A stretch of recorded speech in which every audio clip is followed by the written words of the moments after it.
النشرة الرياضية من قناة البلاد. السلام عليكم.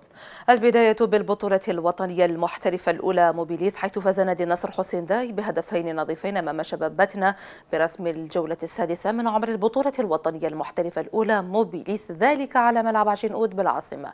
وسجل الهدف الأول للنصرية لاعب أحمد قاسمي في الدقيقة الثامنة بمخالفة نفذها بطريقة رائعة، في حين جاء الهدف الثاني من توقيع حسين حروش قبل دقيقتين عن انتهاء الوقت الرسمي للمباراة.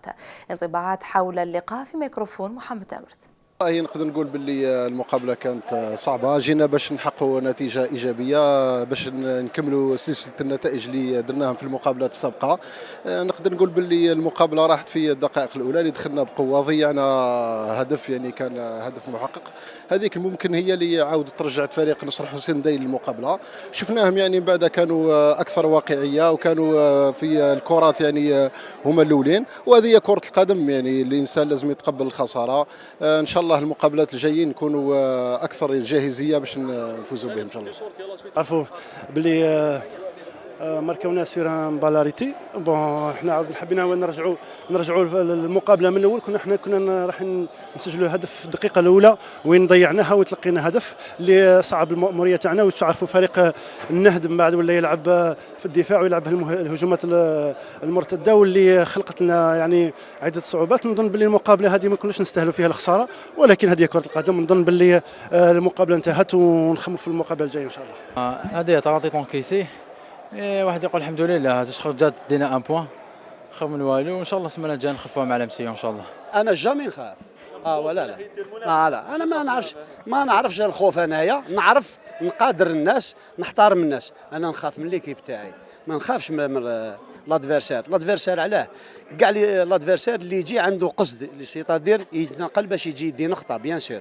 ولكن انايا اليوم كي رجال تاعنا سيتادير اللي جوار حبوا كانوا في المستوى، يعطيهم الصحه، كانوا في المستوى، كان شويه اداء وكانت النتيجه، وما تلقينا حتى هدف، ماركينا زوج.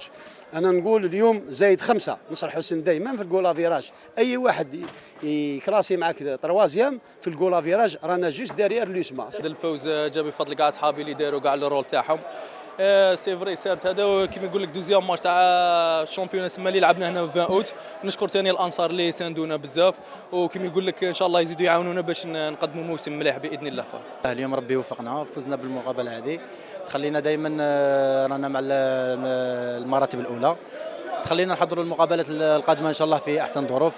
الحمد لله اليوم دوكا ننساو المقابله هذه، نخموا على المقابله القادمه ان شاء الله. نسيو ان شاء الله باش دائما نقدموا مستوى اللي يشرفنا احنا كلاعبين ويشرف الفريق ككل. في السياق ذاته، حسم شباب الوزداد النتيجة لصالحه بهدفين لهدف خارج الديار أمام دفاع تجنات، حيث سجل هدفي الشباب كل من بكر ربيح ونسيم بوشامة في الدقيقتين 36 و65 على التوالي، فيما جاء الهدف الواحد للدفاع عن طريق عبد الحليم مزواني. وفي مباراة أخرى انهزم اتحاد الحراش بهدف يتيم أمام مولودية وهران، لتلتحق الحمراء باتحاد الجزائر في الصدارة مؤقتا. هذا وستلعب المباراة المؤجلة عن الجولة الخامسة من البطولة الوطنية المحترفة الأولى موبيليس بين مولودية بجاية وسرع غليزان يوم الثلاثاء المقبل بدلا من السبت، ذلك بسبب التزام المو بالمنافسة القارية، فيما ينتظر المو بلقاءان آخران متأخران من البطولة أمام كل من شباب الوزداد الذي سيلعب يوم 8 أكتوبر المقبل، وأمام أولمبي المدية الذي لم يتم تحديد تاريخها بعد.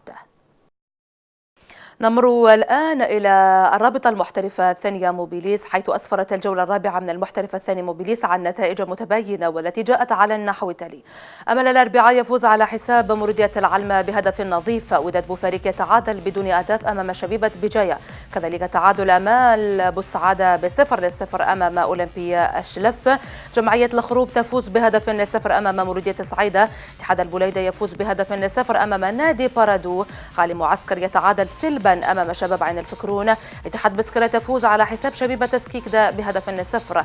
أما لقاء جمعية وهران وأهل برج بوعريريج فسيلعب يوم السبت بحول الله.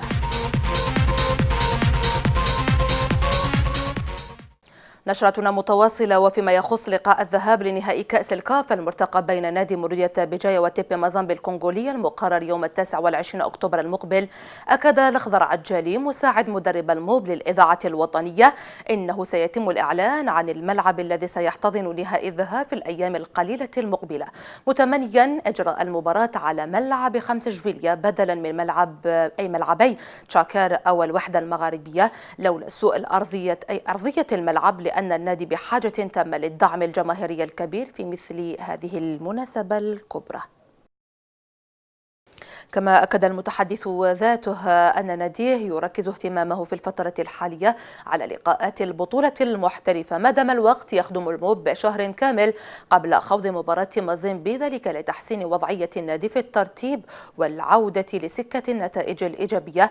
وبعدها سيتم تسطير برنامج للتحضير للموعد القاري الذي يعول فيه أبناء ماغورايا على تكرار سيناريو المباريات السابقة وتحقيق التاج الإفريقي يقول ودخول التاريخ.